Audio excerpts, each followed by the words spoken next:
me in the morning, and it's like it's like a musical and stuff. Oh I don't know why Are you Snow you're White? You're Snow White, Mika.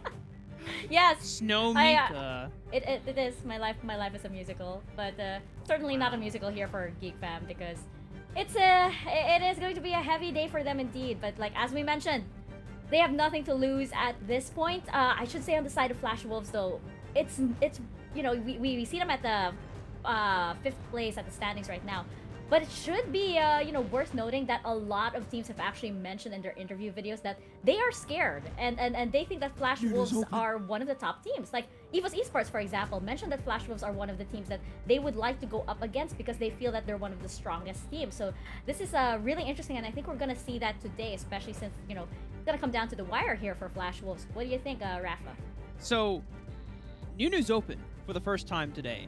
Hey. And if you go back to one of Geek Fam's wins during the second day of groups, it was against Alliance, and they had Nunu for 69. And Flash Flows have not taken the Nunu away in the bans, nor have they taken it for themselves for Cookie. So if Geek Fam want to go back to what worked for them, no, damn it, it's probably going to be the Viking, a little bit more raw power, giving 69 the agency to just brute force his way through. And since you've already locked down Galio and Senna, there's so much crowd control between the Shield of Durand, the Taunt, the Heroic Entrance, as well as the Justice Punch and Last Embrace. Ragnarok, you just ignore all that. Oh man, this is really unfortunate. I don't like what Geek Fam are trying to go for. This is them trying to say they're gonna mechanically outplay you and assassinate your backline. But the question is, what backline you referring to? Flash Wolves, they get to counter draft them so hard. If you really wanted to, go for the Kha'Zix. Don't draft for the Olaf because you need something to empower the Olaf, so you're locking yourself that +1. Nyx is okay. I like him as an enchanted support, but then if he does that, then like what frontline did he really have? Geek Fam, I don't know. They're drafting themselves in the corner here, but they have to really play to their early game strengths and try to crush these lanes. I'm sure the Geek Fam, kind of want to say like they probably have some idea. They have something planned, but it doesn't seem like they're prepared at all for Flash Wolves. A lot of these teams do homework. But right now it just seems like they're trying to play to what their comfort. Oh. Yeah, would probably prefer the Nami here. I think Seraphine is alright to try and empower the rest of the team, make sure that they can engage effectively. But it just doesn't give that same kind of power, the presence in the bottom side, because now you still have Flash Wolves who are able to flex the Lucian. You can have it with Bruce. Locking might just play for Control Mage because they could stand to use something like that right now instead. Okay, yeah, mechanically play them out. Sure, why not? We've got a lot of high mechanical skill ceiling champions here for both Geek Fam and Flash Wolves. Ysera answering with the Fiora to take on the split push duty against what I'm assuming is going to be the Akali in the Baron lane, but we got Ariana Grande in the support role. She's going to be belting out concerts.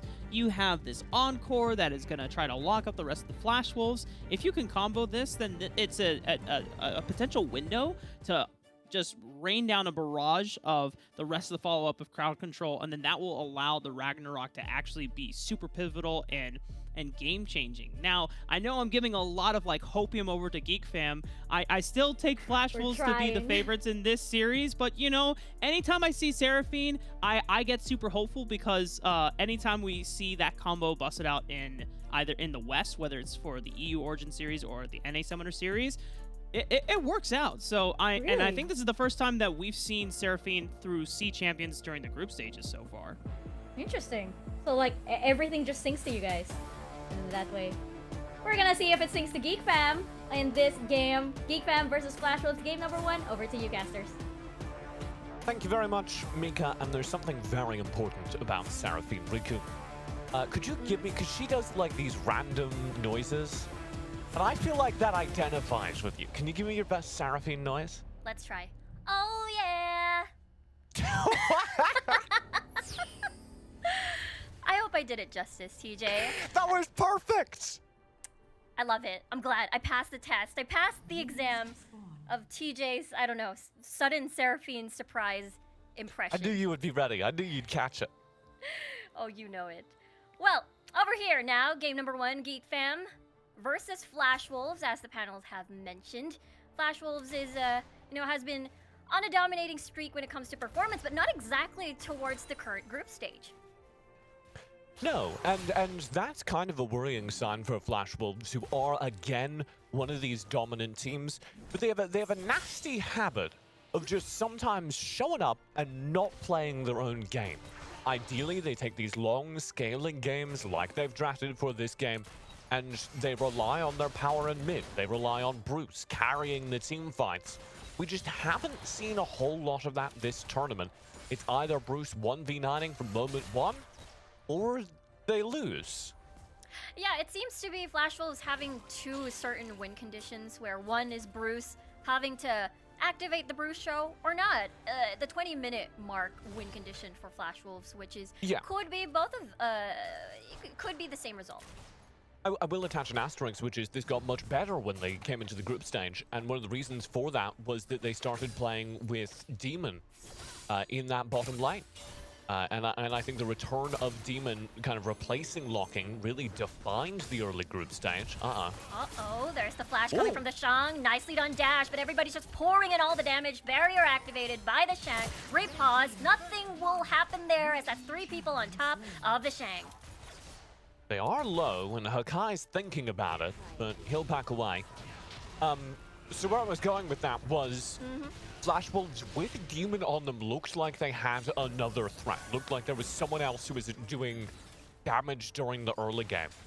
But with Locking on it, Flash Wolves, it feels, are kind of forced to these late 20-minute games because Locking very often doesn't do much during the early game. He sits very passively in lane to the detriment of his team. So I'm interested to see if that changes now that Locking is kind of out of mid laner jail. No, he was playing like Orianna box. So I'm excited things during the early mid game. Exactly. I mean, if you're paired with a Galio It's a support as Senna. They're currently playing a slow and steady game, the kind that Flash Wolves are extra good at. Sort of grinding win is what they do to almost anyone that lets them do it. And so the dynamic shifts a little bit as Geek Fam's lead continues to shrink. They need to find a place on the map where they can get aggressive and find isolated picks and start taking a little bit of map control back from Flash Wolves. Otherwise, Flash Wolves are just going to keep them penned in, keep sniping away at their jungle, keep sniping away at their waves and turrets. And that's not sustainable for Geek Fam. And I think it's a little bit difficult too, because even though, let's just say they try to find a pick here and there, there's always Eason that's just gonna fly across the map and make sure that everyone is pretty safe. We could potentially see a dive here as Hockey is just gonna aggressively pull in the 2-man Moonfall, but here comes the hero's entrance to dive in. The calling activated, Hockey goes back in, and look at that, that's a big Senna ult right there. And there's kills, Hockey down, Nyx down, and Flash Wolf still survives. Looks like they wanna still pursue the fight perhaps. Look at that, double kill from Cookie. Immense damage on the board, and Geek Fam just wants to run away now. That turret's just gone. Flash Wolves have finally activated. It always takes them a moment, because again, they play this slow, steady gameplay. But Geek Fam overstep, make a mistake, and the Flash Wolves are there to pounce. Here it is. Akai jumps forward, thinks he's got a play, instantly shut down, and instantly flanked as this initial brawl goes their way thanks to the aid of the Senna, who loves these front-to-back fights, and then Cookie just spots the angle twice. First time finds a kill, second time, boom, there's 2. That was crazy, yeah. Cookie just waited for the cooldowns right there before re-entering the fight, and I feel like, Geek Fam just ran out of cooldowns after that. And so far, this is climbing to be Flash Wolves' game, 7k gold lead. Would you say, Rico, they needed to cool down after burning all those cooldowns? I'd put That's not even a joke. I'm sorry. There wasn't even a punchline. That was just the same word twice. That's my bad. I'm really sorry. I thought you wanted me to rate your joke once more. No, I'm rating it myself. That was an abject failure. Oh, there we go. Dragon's Rage. Hockey has nowhere to go. It's gonna be an easy kill. Look at Bruce. He's 303 right now. Yeah, Bruce able to find another pickup, and this game is pretty hard for Geek Fam to turn around. 10k gold lead now. I don't want to say it's impossible, because they can go for aggressive stuff like this. Like right now, yeah, Eason first one to fall, but Cookie doesn't have Dragon's Rage just yet, but he enters the fight. They're focusing their efforts towards Nyx, and he's going to be down. Look at this dive coming from Ysera, though, still unable to find that one last auto attack. Never mind, he gets able to dash in, finish off 69, and the Shang is far in too deep, just wants to finish kills here and there, but he is gone. That's three kills in exchange for one in favor of Flash Wolves. How on earth? Ysera, I can actually explain some of it. Uh-huh. A lot of people don't know or have never played Fiora, so they're not entirely sure on how the Grand Challenge works. That's the big ult you see with the circles that appear around people. What Ysera does there is maximalist use of the Grand Challenge. He throws it down on an easy target, gets the kill, and then uses that health reset, it gives you a massive boost of health, to just keep diving and stay behind that turret as long as humanly possible. Meaning that Flash Wolves both have somebody behind the turret chasing people down, and also the rest of the team can go behind the turret at that point and take fights and not really worry about eating damage because Ysera's just turned into a tank. Yeah, 100%. I mean, the intention of locking in an Olaf is usually just running straight to the backline, but what happened was Ysera kept Dick 69 on a tight leash, I suppose, and the very furthest end of the fight. As Cookie now trying to search for a kill safeguard. No Sonic Wave is gonna hit though, so everybody is still fine and dandy. We do have a Rift Herald coming up in just 15 seconds. Or sorry, Baron. Good lord. We swapped roles. I'm not used to this. Okay. Yeah, oh dear. Hockey. Yeah, this is not looking too good. Level 11 versus level 9. Nice escape though, but it's just gonna keep you alive for 1 second longer. And Sarah on a roll here on the Fiora. I liked it. Nice escape, but you can't run through Ysera at this stage of the game. I'm gonna have a brawl here in mid. Is Cookie? What? Well, Shade of Corruption's gonna hit. Here's entrance for the knockup. The Shang just lying and waiting over there. There's the choke point though, but yeah, Geek Fam, there's this 4-1 split push that Ysera is doing at the moment. That's a Lee Sin who doesn't think he can die. That's a Lee Sin who is like pretty convinced he's immortal. Yeah, Cookie's gonna start a cult. the what? The Cookie cult or the Lee Sin cult? I think just a him cult. Okay. You know how those cult leaders are like, I am an immortal god, I cannot be killed. Oh, That's kind of the vibe I'm getting from Cookie right now. As he just walks up 1v3, and he knew it was a 1v3, they had vision. Just walks into the 1v3 and just sees what's going to happen, knowing that if they target him, they'll lose the turret. And so it's a positive trade. Yeah, the Shang, unfortunately, again, looking at the bottom lane, has no means of escape. I mean, he has Flash, he has Barrier. He's pretty slippery, and the Sonic Wave will not connect. Here's a potential collapse, though. Looks like Geek Fam will decide to call it a day. Look at it again. Just Ysera and Cookie entirely confident they can take any amount of damage from Geek Fam. Geek Fam, I mean, to be fair, they're right. Geek Fam don't have anything that does enough damage to properly threaten the Flash Wolves divers. Eason kind of isn't needed. He can go home early because there's no need for a tank against a team that doesn't have any damage. And so Flash Wolves just run the map. That's a little bit difficult. I mean, you said it yourself. Cookie, who didn't have a Zonius at a time, who didn't have a Guardian Angel at the time, just walking to 3 people having so a good confidently. time. Yeah, it's just crazy. That's how far ahead Flash Wolves is in this game. And we see it again down bottom where Ysera and Cookie like really chased for that kill onto the Shank. Which is insane when you look at where the wards were, where the vision was. They had no frame of reference for where Geek Fam were playing. They were just taking it on faith that there wasn't a 5-stack of Geek Fam members down bottom. And they were right, but it could have gone bad, and they just didn't care. Exactly. This is, again, a statement of how far behind, and not only that, how confident they are in this particular matchup. I mean, even though, let's just say they've lost to pretty much SBTC and EVOS, I believe, 2 nights ago, but, you know, they're still a very strong team. Their veteranship is definitely helping their confidence into this matchup. Dangerous position here as Geek Fam play split defense across the map. And this is how you let Geek Fam back into the game. I'm going to be very careful with my words here, because to be clear, this game is over. Flash Wolves win this game. But this is how you do it. Is Flash Wolves have this bad tendency of taking as much time as possible to end the game because they don't want to make any mistakes. Sorry, it's a really good kick. There's the encore 2-2 people. Cookie's now still in stasis. Hero's entrance being activated. Not really. It's Arrow coming from the flank. There's the grand challenge towards focusing on 69, and he pops like a pimple going in again. The Shang gonna focus on Sarah. Eason just going there to be that distraction, and it deters Geek Fam to go in. The Shang just flexing how mobile he is on the Akali, but this could equal to Baron. Riku, that's so gross! I apologize. It's the best way to describe it, though. Like a... Baron will break. Flash Wolves, yeah, are pretty dominant here. The only way they let Geek Fam back into the game is what I was about to describe. They tend to really take their time. You can see here, for instance, they go for the Baron, whereas another team might have just accelerated down lane, carried minions, tried to burn down some turrets. Flash Wolves like their games to be very, very clean. They don't want to take any risks. They want that scoreline to be as insulting as possible by the time it ends. And that's going to mean that we're here a while versus a team that has Akali, versus a team that has Varus, versus a team that has Seraphine, frankly. You never know what might happen. I don't want to make it sound likely, though. I'm just coloring in some hopium, you know? Yeah, understandable. Wait, whoa, Cookie, he's just gonna tease Hockey a little bit there. He doesn't think he can die. He thinks he's immortal. I mean, the only thing that can punish Cookie is a Chain of Corruptions or an Encore to the face. But yes, Guardian Angel, he's going in, he's just teasing again, safeguarding out.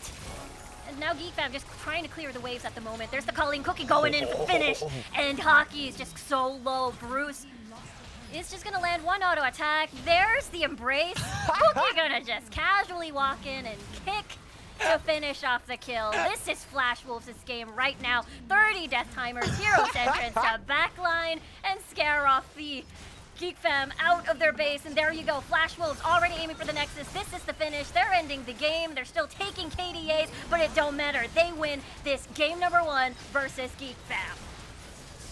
Cookie dies! The immortal savior is slain! At the very end of the game, but Flash Wolves do take it. And Geek Fam, it's got to be a little... Biggest fans right now that are hoping for a Geek Fam win is maybe not necessarily Geek Fam themselves, but it's Alliance because, yeah, like he said, if Geek Fam wins this and ties it up, then there's an opportunity for Alliance to be given relief to still make it through as the 4th seed. Yeah, and I don't think it's impossible, you know, at this point. I mean, we did see Geek Fam did, you know, they did take one from Alliance, for instance. And, but yeah, it just boils down to, like, they have to be in sync somehow, some way. It just didn't seem like that and didn't feel like that at all in game 1. And it's still up to them. You know, they might be bowing out of this tournament and, you know, it doesn't look good for them in terms of the standings, but it's still up to them as to how, you know, they want their fans to remember them. They want the international scene to remember them. And, you know, they, again, they have nothing to lose. They just have to give it the best fight that, you know, they can bring here to Flash Wolves. And, yeah, right now we are entering the Champ Select and the first bands and the initial picks. Brandon, what are your first thoughts? Yeah, Mika, I'm just trying to fact check the information right now. I'm trying to calculate if there actually is still a chance for Geek Fam. I think if they win this, there is still a slight one, but this was a really quick estimation, so I'm not 100% certain. But they have to try and win this anyway, right? Early game Flash Wolves, I mean, they're pulling out the ribbon. This is stuff that we've seen a lot more from Cookie than Ysera, but it could go either way, and it does decently against either matchup against the Akali or otherwise. What I think it's really interesting, though, is the fact that Geek Fam are going to double down the same principle and the same idea that you just want to play for this strong early game, try and win it out quickly, because that's your best shot against the Flash Wolves. Whereas they're going to do something simple. They're going back towards the Gragas, and if, you know, history is any kind of teller, this usually indicates for some kind of Yasuo composition for the Flash Wolves. Yeah, and you know, interestingly, they decided, you know what, it's okay, you can pick the Nuno if you want, it's not banned anymore. Rafa wants a show, then he can go get it. I mean, he stayed up late from his time zone, and he can go get it, but Rafa, what are your thoughts here coming into the draft?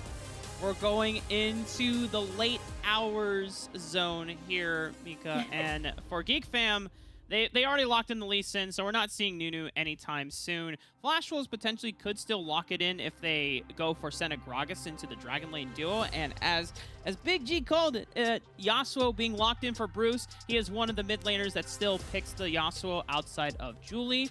And they are doubling down on the amount of knockups. If you look at this, outside of the Senna, every single champion has a way to enable Bruce on the Yasuo into the last breath. Whether it's Vault Breaker, Assault and Battery from Vi, Explosive Cast, Body Slam, and then even Ysera on the Broken Wings, the third cast, you can get multi-man knockup. I don't like this Diana pickup. This is a really quick pivot for Geek Fam. You're supposed to put the Akali mid instead, and then you grab a strong matchup against the Riven. I mean, Akali does okay against Yasuo. You get a stronger matchup against Riven. It's a little bit iffy from Geek Fam. If their goal was to really try and win it out, I mean, they're trying to play for ultimate comfort. This is, well, Pocket Pick City, but it just doesn't feel quite right. They needed something different. Overall, though, this is, again, probably the best shot at getting a win. Yeah. Well, hopefully so it will be the case for Geek Fam. I have noticed that the Diana pick, it hasn't been doing well at all here in the C Championships. We're gonna see if Geek Fam can indeed turn it around, or if Flash Wolves will continue this and get a 2-0. Casters, over to you guys. Thank you very much, Mika, and we are back into things between Flash Wolves and Geek Fam. Game number 1 was pretty solid, Riku. Flash Wolves kind of ran away with it in the late game. Yeah, their constant pressure of Cookie towards top side is just such immense pressure. But this time around, 69 on the Lee Sin, not on an Olaf this time around. So maybe the tables are gonna turn this time around when it comes to pressure. And I'm looking forward to that. All right, it's a tradition now. Give me a Yasuo noise. A what? A Yasuo noise. Oh, this is gonna be bad, but I will try. Asagi! I can't sound like Yasuo! You nailed it! I don't know! Now give me Yasuo if he was a Pokemon that only ever said his own name. Yasuo? Oh, that was really charming. All right, I hope so, because I am I didn't shrinking think I by the wanted minute a Yasuo Pokemon. There was gonna be like a Mr. Mime type of thing where I'm like, oh, I don't want that Pokemon. Different vibe entirely. Yeah. Game number 2, Geek Fam. The big thing for me is I want to see this Lee Sin head towards the top lane, really boost the Shang during the early game, because you have that early ganking potential now with this Lee Sin. Yeah, and I think the biggest question is, how can he utilize this possibly towards mid lane, maybe? Because especially Bruce is always the story when it comes to the early game popping off. Maybe this time around they can shut him before he's able to shine. That's exactly what we've seen during the EVOS matchup. EVOS and Flash Wolves actually have directed a ton of effort towards that top lane, which I think it's limited. Oh, hang on. Oh, mid lane, that is going to be Bruce, incredibly low, uses a flash. And now that's gonna be the exit out. No, Cookies gets caught out, barrier activated, flash, Bruce is still alive. Honey fruit. Hockey's still alive. No, they're going Honey in, fruit. maybe. Second charge, no, they call it quits. He ate so much fruit, I thought for sure he'd go in. So close. He got all his nutrition. Do you win to this blue buff? Yeah, with a smite. All right. It's fine. I wasn't sure for a second there. I think actually the Shang should really take away from this experience how much of an impact he's made on this team, that all of their opponents on the international stage have put so much effort into shutting him down. Yeah, and right now bot lane is the primary focus. 69 will possibly find his target. Look at Momo just landing a bunch of auto attacks away. Eason may potentially come back. Ebb and Flow, nice double man Wow. route. Here Bruce comes coming Bruce. through, but there is no follow-up anymore. And Cookie. And Cookie up top. Yeah, Cookie's up there. There's the Salt and Battery charging in first blood, 69 down, and all the other kills are all following suit. Momo Nick's gone. Hockey joins the fray, just wants to clear some wave. Bruce gonna get a bit of that auto attack from the tower, but it is gonna be 3 kills early for Flash Wolves. Hockey showing up late to the party. I don't know what to tell you. There was nobody to grab. And Geek Fam walk away from the experience. I think they made the right play. It was a really good idea to force down bottom, but Locking had a really good read on the situation. He stepped forward as the Senna and just traded auto attacks into Momo, playing with the Senna's advanced range, using the Senna and her ability to just burst single targets to remove the damage. And once Momo was forced to back away, once Momo was kind of scared of the damage right there, you just had Nyx overextended, which made it very easy for Bruce, who roamed down and continued to deliver star performances with a cleanup on the bottom lane. That was very tempting, a lot of low health targets. This could be a collapse though. Comes 69 with a double man kick and towards the moonfall, locking so low. Culling will eliminate him, and there's just a double kill in favor of Momo there. No, duo bot lane gone, coming from Flash Wolves.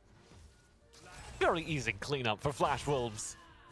And I'm not sure what exactly you respond to that with. I think Flash Wolves just making a mistake, as Geek Fam did get that cleanup just off the back of the two Flash Wolves players in mid, walking a little bit too far forward, trying to contest the wave in a kind of weird way. When they should just be aware, hey, we don't see anybody on the map. Why don't we play safe? Why don't we take a chill pill? But this ain't chill here over the bottom side, because Assault and Battery into the last breath is going to be ease of execution there for Bruce, and they're able to get another kill. So it's messy here, as I think the explanation for what happened in the mid lane with Eason and Lockig is as simple as Flash Wolves are taking it a little chill in this game. Just going for the plays, knowing they can mechanics check this opponent, and we'll see if that backfires, because this is the kind of game that Geek Fam are really good at, frankly. So the fact that Flash Wolves are opting into this style of messy trading, maybe a little bit of overconfidence versus an opponent that pretty much cleaned up the Malaysian region using this exact style of play.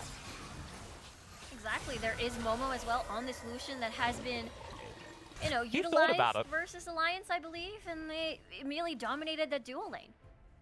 You see 69 there? Really think about going in on that? Probably tempted, but too dangerous. Rift There is Herald. Eason there. Rift Herald was picked up by Geek Fam, and they're going to go for their second objective here.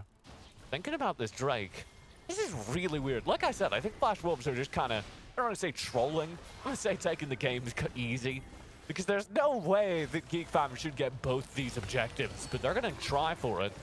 And Flash Wolves don't have a full contest. That's a double man last breath there. Look at Hockey with a triple man moonfall, but he's gonna fall immediately down. Look at the Shang diving into the backline. Eason's gonna be the first target. Shang with the barrier, just trying to survive, but he falls down as well. Look at this triple man stun. That is insane. Isera, that is crazy. And Flash Wolves at the end wins the fight. Sarah just jumps in and stops the entire retreat. And Flash Wolves don't suffer any consequences for their rather lackadaisical approach to this game as they clean up a mid-team fight. Take a look at how weird and messy this starts. Bruce gets the ult chain off, but then Hakai dives into the backline. It just really has no follow-up. Deep dive from the Shang. I had a moment where I'm like, oh, the Shang's about to do it. But Flash Wolves have really good target selection, and they immediately shift focus onto him. And then Ysera does that. That was really great. The fact that, you know, the Shang gone, that means Geek Fam just wanted to retreat. Isera just stops them in their tracks. It was, yeah, I think this is definitely one of the best strengths coming from Flash Wolves. And so, Flash Wolves will walk away from this with the dominant lead they were looking for, 5,000 out of the early game. And this is where I should talk about this being a very classic Flash Wolves composition. This is a team comp that will do well in the hyper late game. You've got the Yasuo, who always benefits the longer this game goes. You've got the engage from Ysera and Cookie with a tank on Eason. Good team disengage, good team fight power. And of course the Senna for hyperscaling. It's everything they want. Everything that they definitely want and need when it comes to that 20-minute All their mark. veggies. Yeah. And the danger for Flash Wolves, as we saw versus Divine, is things can go wrong if someone gets into their early game and starts kind of picking them apart. But Geek Fam haven't been able to do that. They've been spending a lot of this early game on the back foot playing defense. And so Flash Wolves are just rolling towards the late game. Yeah, so far it has been Momo and Nyx taking proactive measures to take advantage of their early game strength and spike. Especially on this Lucian, we've seen that 2v2 work out very well. But at the same time, Flash Wolves definitely just took the party into the bot lane, therefore shackling down Momo's strength. I think one of the other things, and maybe this is something we can have a conversation around the MV. Okay. Shang, they're thinking about it though. Bruce senses danger and decides to just back away. I'll tell you what. Real Spider-Man moment. Danger sense happening. I'll tell you what. You know, this game is this game is kind of interesting because they have forgotten about the Shang, and he's starting to feel a little bit frisky in a way that we haven't seen from him all tournament long because he has been so hard focused. And right now, big 2v2 assault and There we battery go. towards the Shan right now. There's the ult coming from the setup, from the back line, from the sides rather. Cookie focusing his efforts towards 69, but look at the Shan coming from the back line. There's the dash. There's one more auto attack left, but gets pushed out by Cookie. One, and he goes down. Cookie on a rampage right now. And Geek Fam, the rest of the squad, a tad too late. And you see Flash Wolves, right as I'm remarking upon it, kind of realizing, hang on, wait. Let me pull out my notes. It does say here, focus their top laner. It does say here we should be in the top lane. And they bring 4 players in total to shut down that top lane. That was a pretty, oh, look at that triple man. I mean, that's the lock-in, rather. Look at Bruce. He's just gonna kill 69. And this is just a collapse. Nick's gonna follow suit. Hockey, the one left with that one auto attack away. And Momo-chan, what is that? This is Momo. Oh no, my weakness is coming out. TJ, please do take over. Riku! We knew it would happen!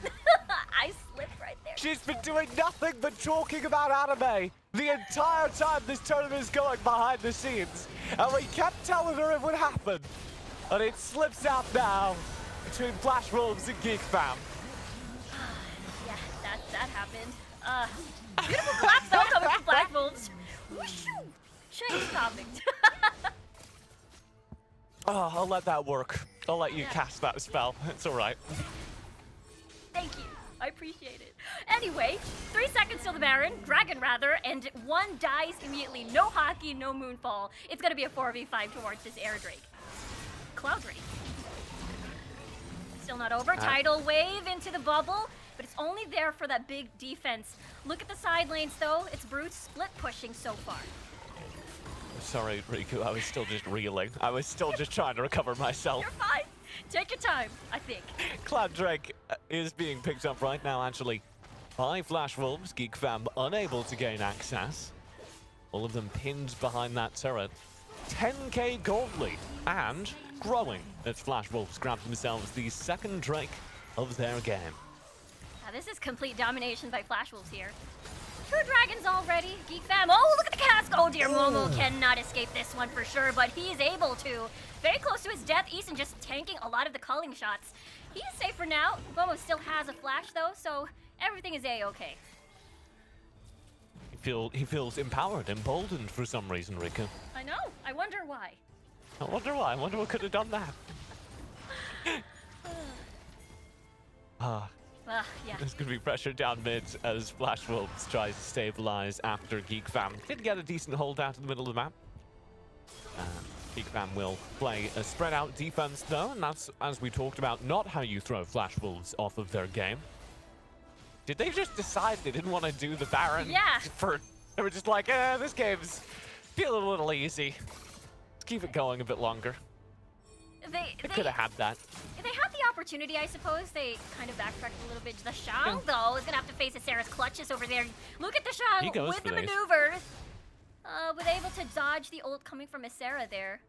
I felt like that could have ended disastrous. The Shang fighting Ysera even from a 10,000 gold deficit, actually slightly more than that. 1,500, not 10,000. So just really, really well played. He is such a good mechanical player. Unfortunately, just not had the opportunity to showcase it. As Flash Wolves are one of the most cautious teams in the tournament. You saw it there. They had a moment where Geek Fam were maybe in the jungle on the other side, maybe could have done something, so they just cancel the Baron take, even though it's pretty easy. Go for this instead. Yeah, there's the Assault and Battery already. Nick so low. Tidal Wave being forced out so far. No deaths, but ults are gone. And Flash Wolves is not able to finish the kill, but they pretty much blow a little bit of the ults coming from Geek Fam.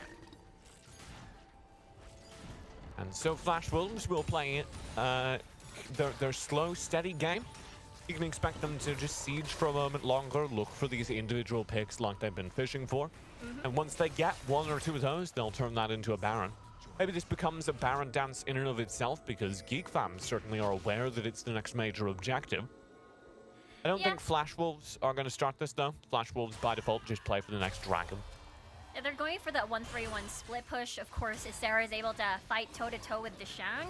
And Bruce, in the meantime, just gonna wait for assistance every single time from Cookie to start the assault and battery, and then get that last breath on the board. Look at this, though. Very aggressive, sneaking into the jungle. There's a Twin Shadows, gonna find them targets. Nyx with a tidal wave once more, gonna get rooted, though. But there's not gonna be any follow-up. It's just Flash Wolves scaring Geek Fam away. Run up, yell, Geek! Nerd! And that's enough. Geek Fam have to back away. That's pretty much what happened. Aren't looking for anything proactive here again. They don't, this isn't the kind of team they are. They could take a 50-50, they could force a fight here, but they're not going to do that. Instead, they'll zone, it looks like, and start the Baron, which is interesting. That's gonna be a 4v4 situation here. Deshang solo, dashing in into the Twilight Shroud. He's still safe for now. Momo entering the scene to follow up, calling. Gonna be hitting Isera, forced to flash. 4v4 rather, at top side. Baron secured now by Flash Wolves, and Geek Fam has no choice but to run away. Yep, Flash Wolves play that actually very, very well. This is a little more risk than they usually take. I was prepared to be here for 20 or so minutes. I was prepared for them to just take the dragons and refuse to start the Baron. Yeah. But they zone it off very well there. You can see Eason and Cookie kind of being aware of where Geek Fam were. Eason stays in front of the Baron pit, building space, making sure there's no way for the Geek Fam members to get close and try for a steal. Whilst Bruce, who is such good damage, as you see there on that kill, just burns through a Baron at this point. Better than any AD carry in terms of roll speed. And now Flash Wolves look for a game end. Yeah, look at this possible 3-man collapse. Over to Bruce and Cookie, but never mind. Eason is going to be joining the scene just to clear the waves and as well as take advantage. Tidal wave, though, popping in. There's the kick from 69, sending Cookie into the embracing arms of Geek Fam. But where is the follow-up? That is the question. Look at Bruce. He's in too deep. It doesn't matter. He's dominating right now. He is just so low, blocking the bubble even. And so far, it is Bruce being able to survive and eliminate all of these targets from Geek Fam. 3 members down, only Momo and Nyx into the mix to try and defend this Nexus. But the lead of Flash Wolves is just so much, just so overwhelming. It's just the Nexus left. Look at Cookie, he's pretty much low, but all the auto attacks focusing towards Nexus. Moonfall, triple man, very low, but it don't matter. Hockey gets eliminated, Nexus is low. This is gonna be a 2-0 against Geek Fam in favor of Flash Wolves. Poor Momo-chan, poor Geek Fam. Dear.